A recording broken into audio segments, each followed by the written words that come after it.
भी हो, पर इन 7 लोगों को अपने घर में कभी बुलाकर मत लाना। दोस्तों, आज का विषय आपके लिए बहुत ही लाभदायक और हितकर होने वाला है। इस वीडियो में बताई जाने वाली बातों को हम सबको जानना बेहद ही जरूरी है। अक्सर हम लोग नासमझी में अज्ञानतावश कुछ ऐसा कर लेते हैं जिसकी वजह से हम लोग बहुत बड़ी मुसीबत में फंस जाते हैं।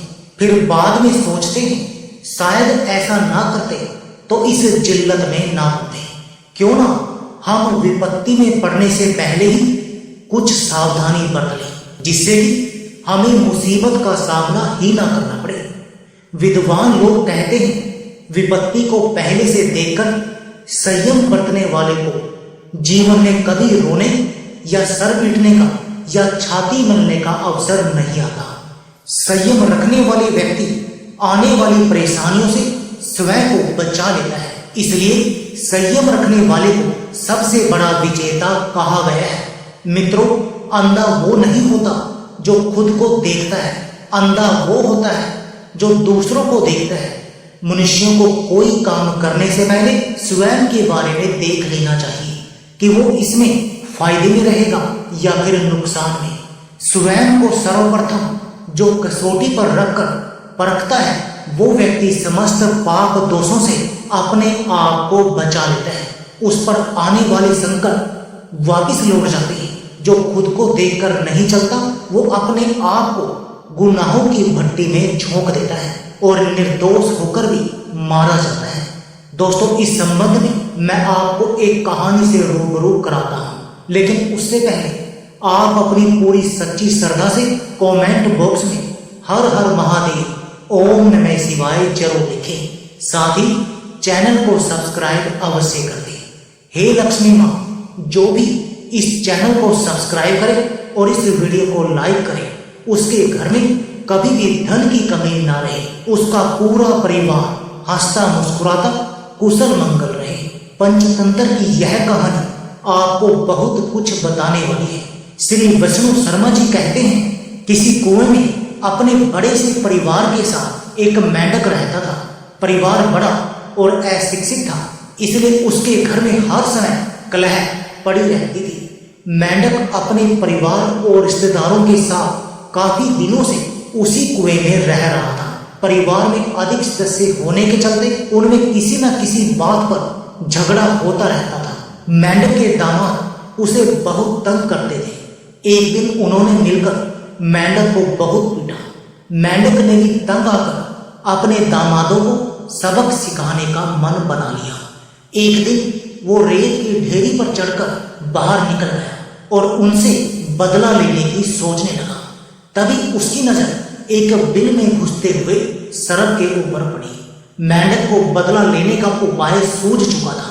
उसने सोचा क्यों न मैं उन दुष्टों को इस सरफ से नष्ट करवा दूं, क्योंकि कूटनीति ये कहती है कि अपना काम साधने के लिए शत्रु के सामने शत्रु को और बलवान से बलवान को भिड़ाना चाहिए, क्योंकि ऐसा करने से दुश्मन को मारने में कोई तकलीफ नहीं होती।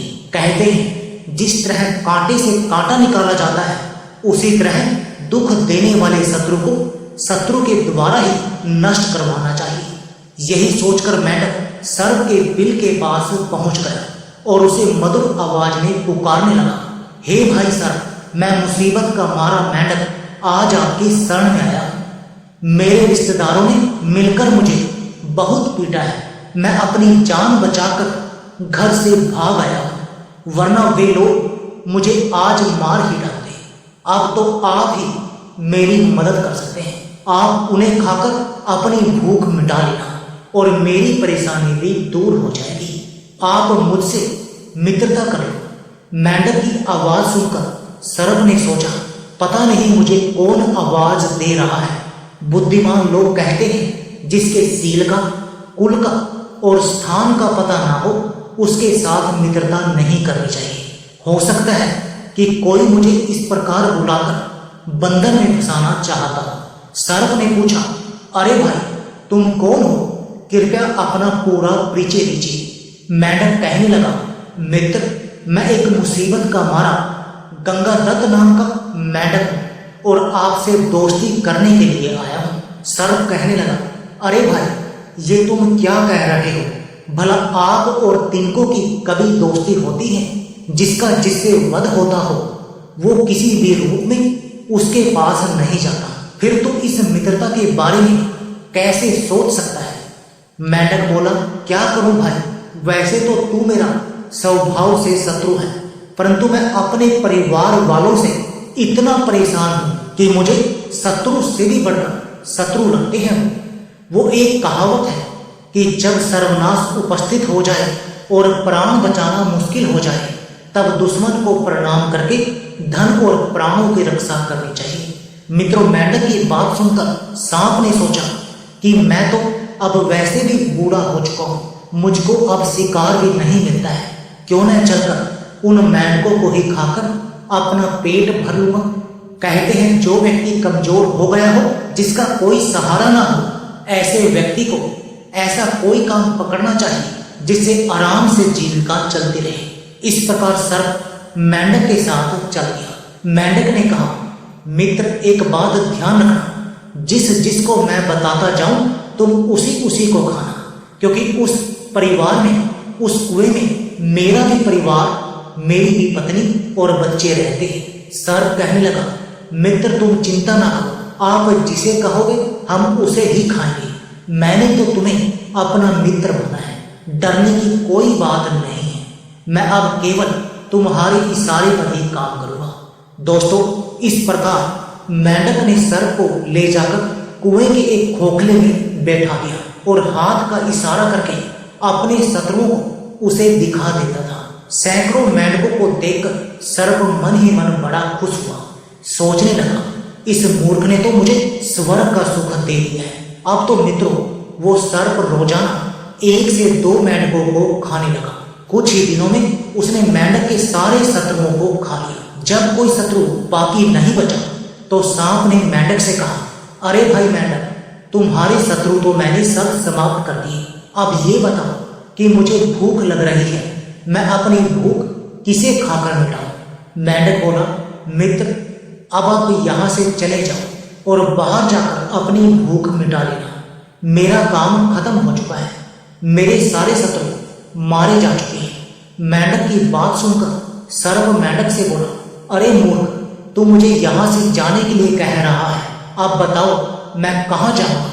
मेरे दिल पर तो किसी और ने अधिकार जमा लिया होगा। अब तो भलाई इसी में है कि तुम मुझे यहीं रहने दो और अपने परिवार में से ही मेरे खाने का प्रबंध करते रहो, नहीं तो मैं सबको खा जाऊंगा। मित्रों, मेंढक बेचारा पूरी तरह फंस गया था। वो अपनी भूल पर पछता रहा था, सोच रहा था, काश मैं सांप को यहाँ ना लाता। अब तो मेरे और मेरे परिवार के ऊपर ही संकट आ खड़ा हुआ है। अब मैं इसे मना करूंगा तो ये सबको खाएगा। इससे बचने का अब तो एक ही उपाय है कि इसे एक मेंढक रोज खाने को देता रहूं। किसी ने सच कहा है कि अपने से अपार ताकत वाले शत्रु के साथ जो मित्रता करता है वो स्वयं ही जहर खाता है। इसमें कोई शक नहीं। मेंढक सोचने लगा कि जहां जिसका सब कुछ जाता हो, वहां अगर थोड़ी सी चीज देकर अगर बात बनती हो तो दे देनी चाहिए, क्योंकि जोरावर व्यक्ति के मांगने पर जो निर्बल पुरुष दान भी मन से नहीं देता है, बाद में वो सब कुछ ही छीन लेता है। चतुर व्यक्ति वही है जहां सब कुछ जाता हो वहां आधे को ही बचा ले।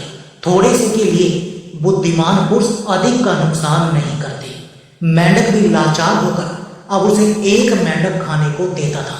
एक दिन सांप ने अन्य मेंढकों को खाने के बाद मेंढक के पुत्र को ही खा लिया। इस बात से मेंढक बहुत दुखी हो गया और रोने लगा। तब उसकी पत्नी ने कहा, अरे दोस्त, अब क्यों रो रहा है? तूने तो अपनी जाति को ही समाप्त कर डाला। ये भी नहीं सोचा कि दुख के समय अपनी ही जाति के लोग काम आते हैं। पत्नी कहने लगी, अरे मोर, अब रोने से कोई फायदा नहीं, इसलिए यहाँ से भागने में ही भलाई है। इतना कहकर मेंढक वहां से भाग निकला अपने परिवार के साथ। उधर जब कुएं में एक भी मेंढक नहीं रहा तो सांप को भूख लगी। उसने उसी खोखल में रहने वाली एक गोह से कहा, कि देखो बहन, हमारा भोजन खत्म हो गया है, मेंढक भी यहाँ से धोखा देकर चला गया है। अब तुम एक काम करो, तुम जाओ और वो मेंढक पास के ही तालाब में गया होगा, तुम उसे बुला लो। सर्प की बात मानकर गो मेंढक को ढूंढती हुई पास के तालाब के पास पहुंचकर उसने सर्प के बुलाने की बात उसे बताई। मेंढक कहने लगा, अरे गो, जाकर उस दुष्ट से कह देना कि गंगाधर अब उसके जाल में फंसने वाला नहीं है।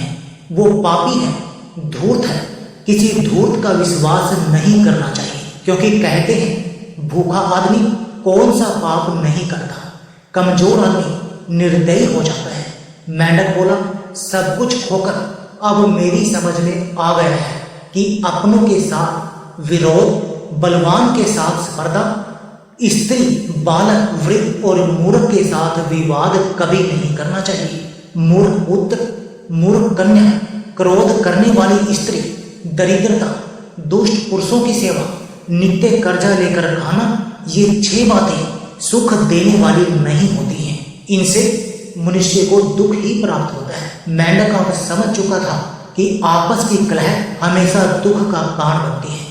इतिहास साक्षी है, आपसी कलह से ही महाभारत हुआ, आपसी कलह होने से ही हमारे देश पर मुगलों और अंग्रेजों का शासन हुआ।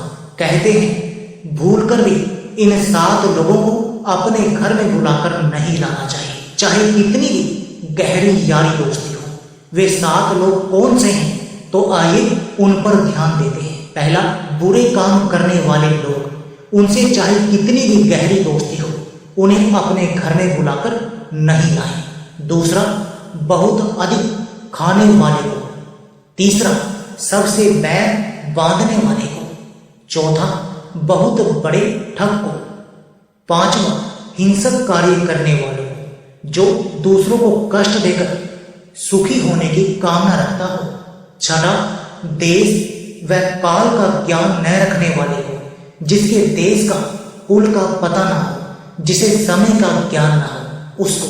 सातवां, निंदित वेश धारण करने वाले को, जो लोग ऐसी वेशभूषा पहनकर रहते हैं जिसकी सब लोग निंदा करते हैं, उन्हें अपने घर में भूलकर भी ना बुलाकर लाएं।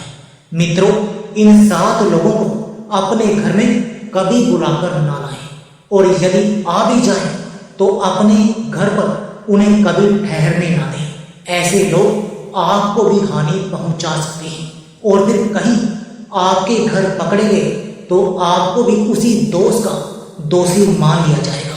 पापी, दुराचारी और अत्याचारी को शरण देना भी उतना ही बड़ा पाप होता है जितना कि उसे करने वाले का। कहते हैं दुष्टों के साथ रहने से सज्जन भी उसी तरह नष्ट हो जाते हैं जैसे सूखी लकड़ी के साथ मिलने से गीली लकड़ी भी जल जाती है। इसलिए ऐसे लोगों से कभी कोई संबंध न रखें, न उनके साथ जाएं, न अपने घर पर बुलाकर लाएं। ऐसे लोगों से हमेशा दूरी बनाने में ही भलाई है। दोस्तों, यदि बात सही मालूम पड़े तो वीडियो को लाइक करना और चैनल को सब्सक्राइब करना। मिलते हैं अगली कहानी में, अगली वीडियो में। आप सभी का बहुत बहुत धन्यवाद। जय श्री कृष्ण।